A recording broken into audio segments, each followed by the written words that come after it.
Assalamualaikum warahmatullahi wabarakatuh. Salam sejahtera untuk kita semua. Om Swastiastu, Namo Buddhaya. Selamat pagi anak-anak. Bagaimanakah kabar kalian?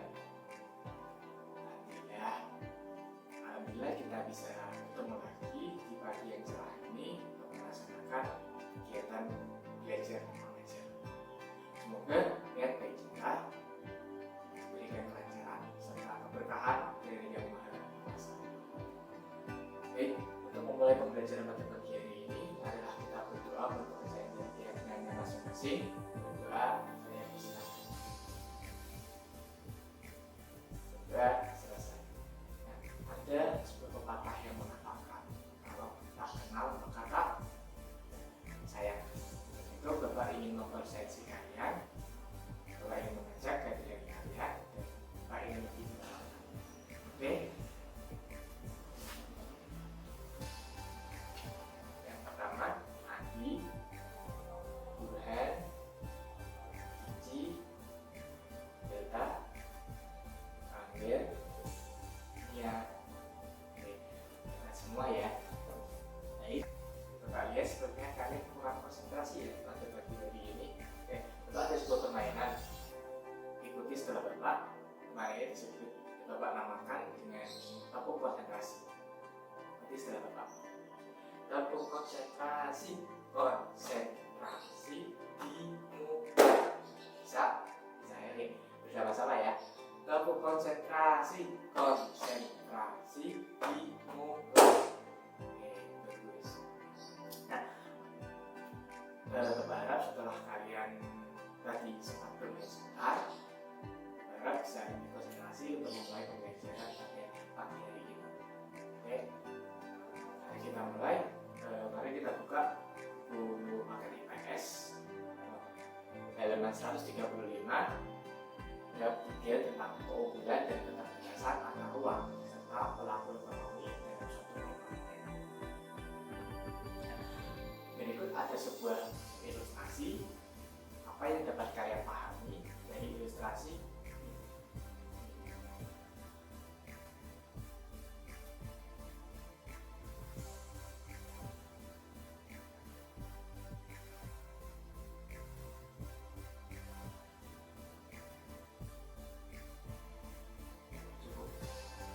Nah, ada yang mau menjawab ilustrasi tadi? Ini silakan Adi. Oke, bagus. Ada lagi? Cici, silakan. Oke. Nah, baik. Indonesia merupakan negara yang kaya akan potensi alamnya, kaya akan sumber daya alamnya. Nah, potensi alam ini ataupun sumber daya alam Indonesia tersebar di berbagai wilayah di Indonesia. Perbedaan ini disebabkan karena adanya perbedaan keadaan geografis. Sebenarnya sudah dipelajari kita tentang keadaan geografis Indonesia pada kelas 7 bab 1. Perbedaan ini akan menyebabkan yang namanya hukum permintaan dan juga penawaran dalam kegiatan ekonomi. Ayo, Bapak mau tanya, ada yang masih ingat apa itu permintaan dan juga penawaran? Ya, silakan Adi. Oke, bagus. Ya, Angga silakan. Oke, bagus ya. Permintaan adalah jumlah barang ataupun jasa yang mampu dibeli dan yang mampu dibeli oleh pembeli. Sedangkan penawaran adalah jumlah barang ataupun jasa yang ditawarkan oleh penjual dengan harga dan waktu. Maksudnya gimana Pak? Maksudnya gini, permintaan adalah jumlah barang yang mampu dibeli oleh pembeli, sedangkan penawaran adalah jumlah barang yang ditawarkan ataupun dijual oleh penjual. Seperti itu. Setiap daerah saat ini memiliki keunggulan sumber daya alam masing-masing dan akan saling menguntungkan apabila bersedia bertukar hasil sumber daya alam yang dimiliki. Misalkan gini, Lampung memiliki keunggulan di bidang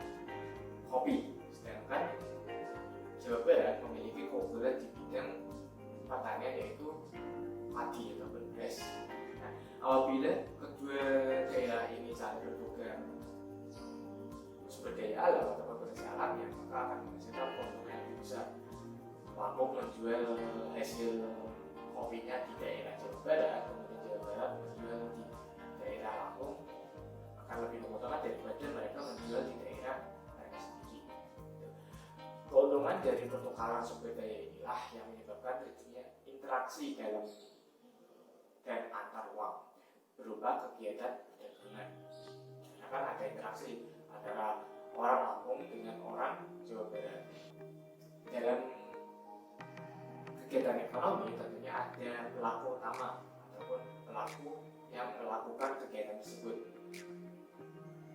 Pelaku ekonomi ada 4. Yang pertama, rumah tangga konsumen, kemudian rumah tangga produsen, rumah tangga pemerintah, dan juga rumah tangga luar negeri.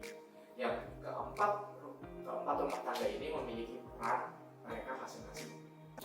Rumah tangga konsumen adalah kelompok masyarakat yang melakukan kegiatan konsumsi, barang atau jasa untuk memenuhi kebutuhan hidupnya. Rumah tangga konsumen memiliki 2 peran, yaitu sebagai konsumen dan juga sebagai penyedia faktor produksi yang meliputi penyediaan lahan, tenaga kerja, modal, serta keahlian.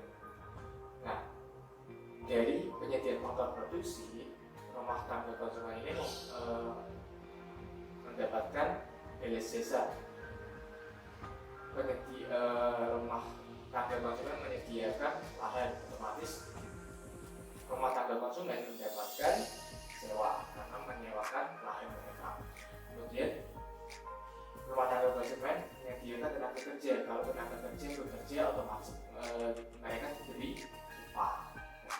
Kemudian modal, ketika kita memberikan suatu modal, kita memberikan suatu pinjaman, tentunya kita akan mendapatkan jasa berupa bunga. Terakhir, keahlian. Kita tidak bekerja, tapi kita membantu membuat ide, kita merancang. Pada kita mempunyai saham di sebuah perusahaan, otomatis kita akan mendapatkan jasa berupa laba ataupun keuntungan. Rumah tangga produsen. Rumah tangga produsen atau biasa disebut sebagai produsen merupakan pelaku ekonomi yang berperan sebagai penyedia barang dan jasa bagi konsumen. Peran rumah tangga produsen ada 2 juga. Yang pertama menyediakan adalah memproduksi barang atau jasa, dan juga sebagai pengguna faktor produksi. Nah, contoh peran LTP sebagai pengguna faktor produksi adalah seperti yang tadi sudah dijelaskan. Misalkan sebuah pabrik tekstil membutuhkan pekerja untuk menjahit baju ataupun pakaian, maka RTP menggunakan faktor produksi berupa tenaga kerja yang ditawarkan oleh RTK, kemudian memberikan balas jasa berupa upah. Ada 3 peran rumah tangga pemerintah. Yang pertama, mengatur ataupun regulator, yaitu memberikan subsidi dan juga memberlakukan pajak kepada masyarakat dan juga rumah tangga produsen.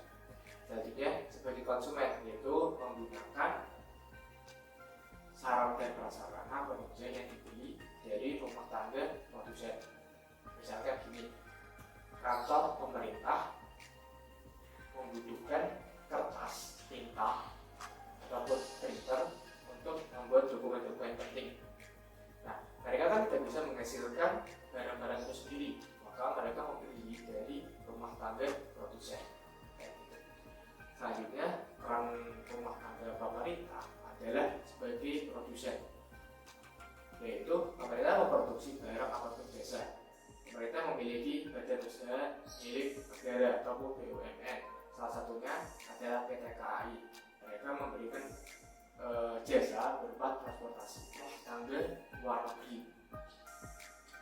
Nah, peran rumah tangga luar negeri adalah terlihat nyata dalam perdagangan internasional. Misalkan Malaysia mengimpor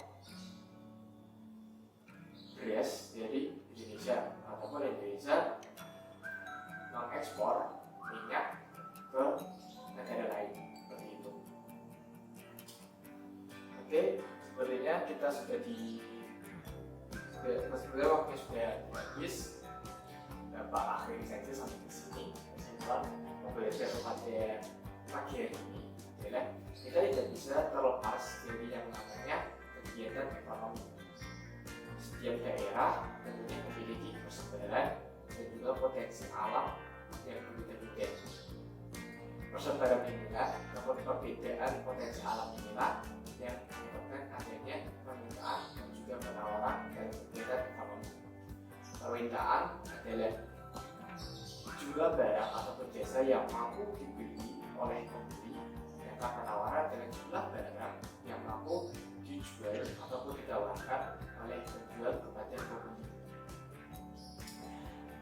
Dalam kegiatan ekonomi tentunya ada pelaku yang disebut sebagai pelaku ekonomi. Pelaku ekonomi ada PAN, RTK, rumah tangga konsumen, RTP, rumah tangga produksi produsen, RTP, rumah tangga pemerintah, dan yang terakhir rumah tangga luar negeri. Yang keempat ini memiliki peran mereka masing-masing yang saling berhubungan satu sama lain. Nah, gitu. Berharap setelah ini kalian bisa mempelajari materi ini kembali di sela-sela waktu kalian. Apabila ada kesalahan baik kata-kata maupun perilaku, mohon dimaafkan. Mari kita tutup pembelajaran pada pagi hari ini dengan berdoa dengan masing-masing. Berdoa selesai. Kurang lebihnya mohon maaf. Wassalamualaikum